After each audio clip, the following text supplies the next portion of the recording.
Assalamualaikum warahmatullahi wabarakatuh. Saya atas nama Andi Ahmad Rizal, program studi Ekonomi Syariah semester 5, yang dimana video ini saya buat untuk memenuhi salah satu tugas dari dosen pengampu yang telah diberikan kepada saya, ialah Bapak Baso Akib Eskom MAK.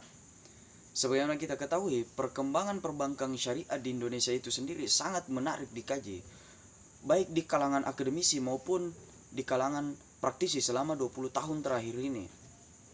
Sebagaimana juga kita ketahui, perbankan syariah itu sendiri dibuat untuk kemaslahatan umat, bukan terkhusus bagi individu saja. Beda dengan di bank konvensional, yang dimana uang dijadikan sebagai alat komoditi. Ini bedanya antara perbankan syariah dengan perbankan konvensional. Lalu selanjutnya saya akan menjelaskan mengenai konsep dasar prinsip ekonomi Islam, yang dimana di sini ada 3. Yang pertama ialah akidah. Akidah merupakan pedoman hidup bagi setiap umat Islam sesuai dengan berlandaskan Al-Quran dan hadis, yang dimana kita di dunia ini mencari keridhaan Allah Subhanahu wa Ta'ala semata, bukan hanya semata-mata mengejar dunia saja. Sedangkan syariat itu sendiri ialah pedoman utama ataupun prinsip ataupun aturan-aturan yang harus dijalankan bagi setiap umat Islam. Lalu selanjutnya akhlak. Akhlak di sini ialah kepribadian setiap umat manusia, yang dimana dapat menghargai sesama manusia. Di sini perlu juga kita ketahui ada banyak tuntutan kita sebagai umat Islam untuk menjalankan kehidupan ekonomi umat. Salah satu larangan di umat Islam yang paling utama ialah riba. Jelas-jelas sudah di setiap umat muslim diharamkan yang namanya melakukan penambahan mata uang di setiap usaha yang mereka jalankan. Namun bukan hanya di umat Islam saja yang melarangkan riba, bahkan umat Kristen pun di Alkitab mereka itu jelas-jelas juga menerangkan bahwasanya riba itu dilarang. Lalu selanjutnya ialah prinsip dasar operasional perbankan Islam. Prinsip dasar operasional perbankan Islam itu sendiri ada 4. Yang pertama ialah sebagai pengembang amanah, yang dimana ketika debitur melakukan penyetoran dana kepada pihak bank, maka apa yang telah diberikan itu harus dijaga amanahnya dengan baik. Lalu yang kedua ialah sebagai pengelola investasi itu. Sebagaimana kita ketahui, pihak bank itu harus transparansi di dalam melakukan pengelolaan dana tersebut.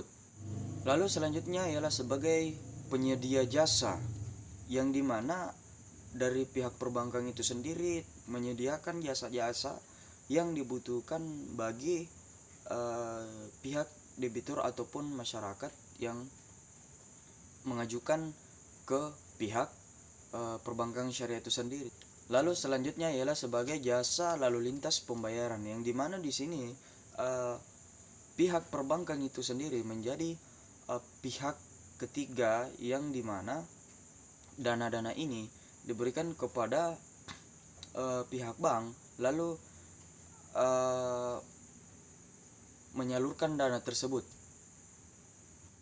Kemudian dari fungsi-fungsi tersebut, perbankan syariah mengeluarkan beberapa produk, yang dimana salah satunya ialah mudharabah. Mudharabah di sini sebagaimana kita ketahui ialah satu sebagai penyedia modal, pihak yang lain itu sebagai pengelola dari modal tersebut.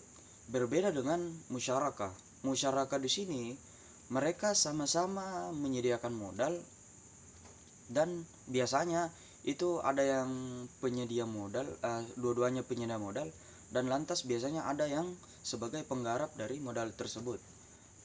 Lalu produk selanjutnya ialah wadiah. wadiah itu sendiri ialah titipan yang dimana pihak customer ataupun masyarakat itu bisa menitipkan barang ataupun apapun itu yang ingin dititipkan. Maka dari pihak syariah ini wajib menjaga dari apa yang telah diberikan kepada mereka. Kemudian adapun beberapa hal yang paling menonjol dalam perbankan syariah ialah pihak dari bank itu menganggap debitur kita ini sebagai partner ataupun rekan kerjasama. Beda dengan konvensional yang menganggap dari pihak investor ini hanya sebatas kreditur saja, bukan sebagai partner kerja.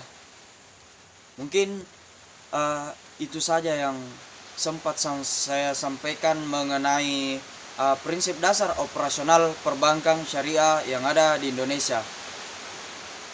Assalamualaikum warahmatullahi wabarakatuh.